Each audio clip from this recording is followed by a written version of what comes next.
Greetings Aquarius, and welcome to your February reading. Hey, for those of you with a birthday in February, happy birthday. It's moving around to your time of the year astrologically. So I hope for those of you sharing a birthday either in January or February when you're listening to this, that you spend some time connecting with yourself and really asking, what is it you want for this next decade coming up? We're roaring into the 20s already. We see massive change. We have the outer planets playing a big role in the way these changes are going to take place and the depth and the spectrum of them. The planets that are currently shaping and shifting everything haven't been this way for 2,000 years. So we're talking about deep stirrings of past lifetime changes, of events that are almost unmeasurable for us in the current society, and that involves at the collective, at the global, and at the personal as well. So don't be surprised about these changes that are coming in. Don't be afraid of them. Be ready to kind of embrace change in your life at whatever level it is. Some of you may experience some really unusual connections, in part due to the big eclipse we had on January the 10th, which was the end of the eclipse season until June and July. So in part due to the eclipse and in part due to the planetary alignments pulling you back in timelines, past lives entering into situations, karmic events unfolding. So all this sort of stuff is like in the background, it's like an engine room, if you like, creating the movement and turbulence and free flowing and strangeness all around us. So just be prepared for what is coming in the years ahead and in this decade and even in this year and this month. See, we went right out then past the decade, back the thousands of years, and spiraled back into this month of February. And that's exactly what it's like. So let's get into this reading for you. The first deck of cards I will use is the John Holland Psychic Tarot. You have the Nine of Cups, the Fulfillment of Wishes, and the Magician. Actually, those are two of my favorite cards. This one generally is everyone's favorite card, and a lot of people feel about the Magician as I do. He's magic. He has magic in the air. When he turns up, there is magic that can happen. And if he's next to the Fulfillment of Wishes cards, you guys are already stacking February up with this brand new birthday energy for yourself, with this like booyah energy. And remember, we're coming into the age of Aquarius, so we're slowly ebbing out of the age of Pisces, and your energy is coming in. So Aquarian's quite altruistic, it's quite global perspectives, it's very technology oriented, and it's very much about the mind. So ideas and concepts that have used intelligence will be brought into the fore more and more and more, and those ideas and concepts often push us into the next cusp of evolution. So that's what you guys are taking us to, new evolution. Another major arcana, number 3, and this is the Empress card, bodes on here fertility. Notice that these two have got these circles around their head, their crown chakra energy points, and this one has the heart. So whether the heart and the crown chakra are being opened up or connected for you guys, which could create intensity around feelings or emotions or experiences or relationships for some of you. There could be a magic new relationship coming on the scene, and it could be very fertile, both in terms of love and romance and sexuality and conception of a child, or fertility of partnerships, ideas, consolidation, structure, foundation, growth. There's a lot of, I think it might be because he looks scholarly and he looks as if he has, or she, I keep saying he, looks as if she has received a diploma recently. So she's become accredited in some form of life, and she has gained wisdom and knowledge, but at the same time her wishes are being fulfilled at many different levels. But there's something in here about structure or adherence or solid foundations that feel as though you're either forming them or you are understanding the dynamics of them or the advantage of them, and you're putting your feet on the ground. And putting your feet on the ground could be meaning you have moved somewhere and you are firming things up, or you are going to stay where you've moved, or you're going to stay where you are. You may have made a decision about, I'm planting myself like the plant and I will grow. I will grow from this point on, because that's what fertility is. It's growth of life at every level, whether it's spiritual, physical, emotional. So there's a lot of grounding going on with you guys, and we see the tree in the background here too. This tree could represent some sort of family tree, so family grounding, connecting again with family, or forging a new family, or making a new family, rekindling the family.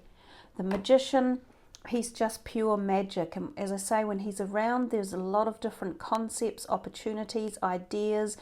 He is an alchemist, so you do need to be able to turn something into another product as such. So an idea could come to you through your thought processes, and you might go, wow, I think I've just got the idea of the century. I've got to get this out there and get it turned into reality. Some of you could become master creators or master designers. You could patent a product. You could create a product. You could make it. You could turn it into success. So it might be a product that already exists, or an idea that exists that needed changing and tweaking, and you guys might be the ones to do it. There's a bevy of choices that are circulating through these cards for you. I think with the fulfillment of wishes and the Magician, as I said, great opportunities. The doors have opened right now for your birthday time. So you have a 4 and a 6. You're getting a real spread of numbers. A lot of the others have had multiple numbers the same. You're running the gauntlet through 1 to 9. So this 6 of Pentacles, very, very good again, material and spiritual prosperity.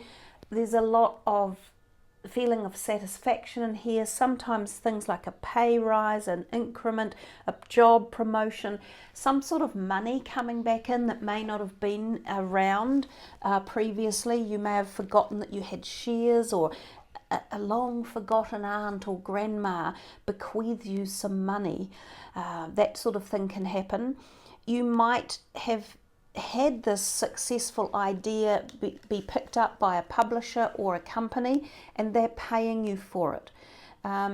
There's a possibility that timing wise it may come through for you in March and April, so more information may come to light, more pathways may open.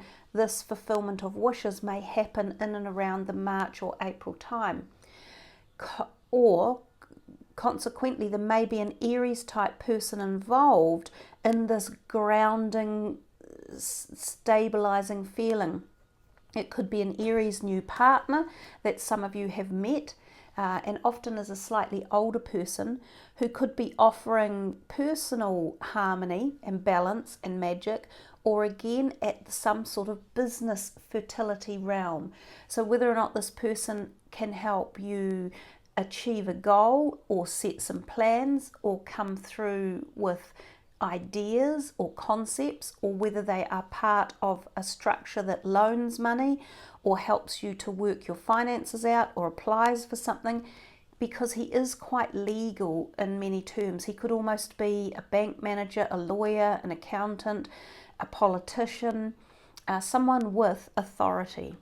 So lots of different cards. This one here, just before we leave it, he is the cycle of give and take in life. So sometimes this card represents the fact that you may be giving something out to people in need. It doesn't have to be just money. It could be your time, it could be your ideas, Aquarians. It could be your energy, it could be your compassion. And at other times this card is that you are receiving something. And again, it can be money, but it can also be love, support, structure, and integrity, or part of a group. So many beautiful energies come from the Six of Pentacles. It's a lovely card to have in your reading. As I said, you guys have got a really nice birthday reading going on here. And with that in mind, let's pull some numerology cards for you to see what else you could focus on or what other energies are coming in for Aquarius for February. Pride, number 19. And pride is a wonderful thing, and you like this lady here, she has great pride in some achievement or success or happiness that has come her way. Now, we all need to have pride of the things that we do and do well, and just of ourselves, pride of who we are. Some people might say that's ego, and some people say ego is not a good thing. But I'm in two minds about the whole ego concept. As a human in this paradigm, living on this planet, on this timeline, we can't survive without ego, because ego is the physicality. It's the physical perspective of the soul doing its journey in a human body.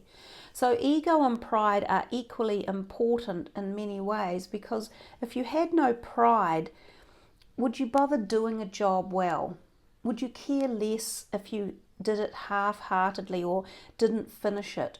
If you had no pride for the type of person you were, would you have morals and ethics?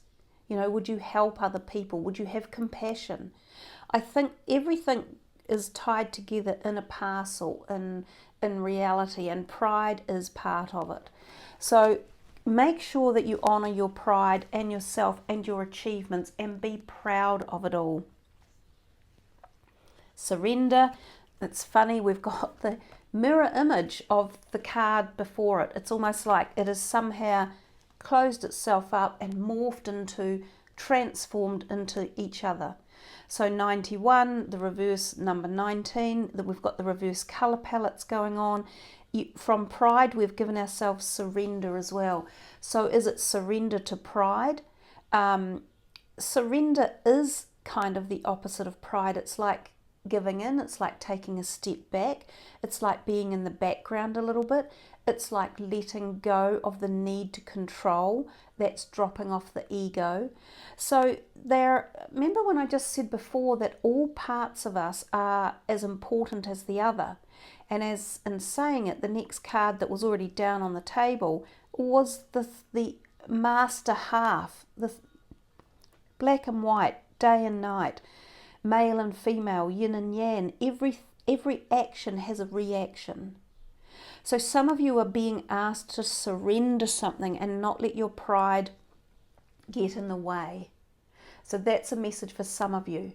Some of you need to have more pride and still surrender to a certain aspect of yourself, perhaps, that has been fighting the pride or the proudness of yourself or an issue. So it's very double-sided, and it's a double message. You will have to feel into how that is actually pertaining to you. But the last one that flipped out was number 6, was love. And it kind of might be fitting in there for some of you, all in together, into this triangular energy. Is there something around love relationships or love itself, meaning love of the self? Is there something around here that you guys need to surrender to? Do you need to surrender to loving yourself more? You know, and letting go of pride in terms of love. Is there a love relationship that could heal through surrendering the need for a certain outcome, or allowing pride to drop off? Is there a relationship that could benefit by you taking the step and saying, hey, I'm sorry, let's try and get this back on board again? Is there a relationship with yourself that you need to give more love to, and allow love to be the answer if you are looking for something from within? So those three seem more weighty, they seem more deep, and this may be in part attributed to this timeline thing I'm talking about going back in the past. This could be to do with past lives. This could be to do with karma that has been hanging on or hanging around, because the number 19 is a karmic number, and so actually is the number 1. So those are karmic numbers. So there could be some, hidden message in here about a whole swathe of energy fields and stuff that's going on in the background of your existence. Some of it you may not even be aware of. So these are the times when really deep meditation may be useful or beneficial in working through what you need to do for yourself as you move forward into this next decade. And in reality, no one else can do it. You have to do it yourself. Number 3, the Empress. The energies, the halos they had around their heads were emanating energy from the crown chakra, which is this one again. And this one is the base chakra, which is way down here in the hips, thighs, buttocks and legs. And they are the two opposite ends of the chakra system. So if there is a blockage at both ends, then you wouldn't be manifesting as much as you want. So this is something you could focus on in terms of opening up and free-flowing that spiritual energy to create the physicality that you are looking for in this current timeline and lifeline. So by opening up those two chakras, you allow the creative force field of both the cosmos through the crown chakra and earth energy through Gaia from this base chakra to come up and blend through and create this amazing flow of cosmic source energy, which can be very powerful for manifesting and turning things into magic. And remember I said that the magician is alchemic, and he creates magic from turning something that exists or doesn't exist into another type of structure. And this is what energy is. The flow of energy is exactly that. You bring it in from the very top of the cosmos through the body and back down out, and you have a free-flowing system to create magic. Boom, and there you go. So I can read from the book for the possessions card, the number 7 from the base chakra. It is said that we are spiritual beings living in a physical world. Part of living in this world is coming into right relations with the material realm while recognizing the source of all creation. While we know that money and possessions alone can't sustain our happiness, we also know that constant denial of material needs can bring great stress into our lives. This card is a call for you to cultivate a balanced relationship with the material plane. Organize your finances, take stock of your possessions, gain an awareness of the balance of money and other physical energy coming into your life on a daily basis, and that which is also going out. Are the scales of your material world balanced, or are they heavily weighted to one side? And that comes back to this, which I talked about a little bit before, is the cycle of giving and receiving. And when it is actively in balance, you will receive much more, and you will in turn be able to give much more, both of which are eternal cycles of life. Perhaps you spend carelessly or have a tendency to gather, hoard and collect that which you do not really need. Or maybe you are denying yourself from claiming or receiving some of the material comforts that truly nurture and support your well-being. It is time to evaluate your possessions, to honour what is precious to you and that which matters most, and to let go of any unnecessary attachment or hold that certain items may have on you. Consider what items genuinely add value to your life and which ones are just filling space or creating clutter, perhaps blocking what you truly desire from coming in. Now may be a good time for a spring clean, clearing a space in your life for the inflow of life's true treasures. And with that, we had life's treasures with the fulfillment of wishes, and there was the treasure chest, life's true treasures through the fulfillment of wishes. It is not about giving away all of your possessions, as they are an expression of who you are. Rather, it's about letting go of the dependency, the strong need to have them to feel good or to define who you are. Give thanks for the cherished possessions that you currently have, and if you have need for others, welcome them in, giving deep thanks for their forthcoming arrival into your life. Know that you are worthy of a prosperous, balanced life. We are temporary visitors to this earthly plane, so let go of unnecessary greed for wealth and accumulation of possessions.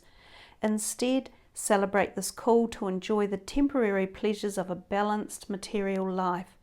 Cultivate, honour and share what you have with others.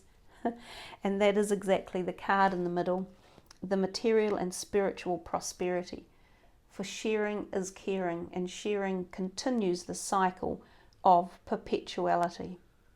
So Aquarius, I could pull one other card for you because I feel as though it's been quite a quick reading, and after all, hey, this is your birthday reading. So let's just consult the Animal Tarot Oracle deck. We have wasp spirit, sometimes life stings. So I'll have a quick look. That could just be saying there, you know, we've talked a little bit when the numerology cards came out, and I said to you there was a depth in here that about getting into something that you need to sort of sort through, and whether it was pride that needed to surrender, or whether you had to surrender something to have more pride. That can have a sting involved in it, and that's the wasp spirits, you know, sort of coming back in as well. And interestingly, 9 and 1 is 10, 6, which is 1, 6 and 4 is 10, which is 1, 19 is 10, which is 1, and also the Magician is 1. So you had in the end a lot of ones, so let's get them all out. I wondered if you would have patterning of numbers. The 6 isn't, so I just will remove the 6. So you had 1, 2, 3, 4 ones, which is still providence of some sort. It's still intuiting a message to you at a deeper level. It's asking you to look into something specifically. It's asking you to, you know, foster this magic information coming to you from the spiritual level, from the crown chakra, and understanding it at the deepest level that you can, so that you integrate whatever has been stinging, if something has been stinging in one area or aspect of your life, so that they are amalgamated together to remove any sting. And actually, stings teach us. Everything in life teaches us. We learn from every experience. Sometimes we wish we didn't get a sting, but we learn from it one way or another. So just one more for Aquarius. It is their birthday after all. Happy birthday, Aquarians. What are we finishing with for you guys? I feel as though, you know, you have so many opportunities in this reading that are saying to you, almost the world's your oyster, but at the same time they were quite firm, and they were saying, it's your birthday, cry if you want to type thing, but that there were,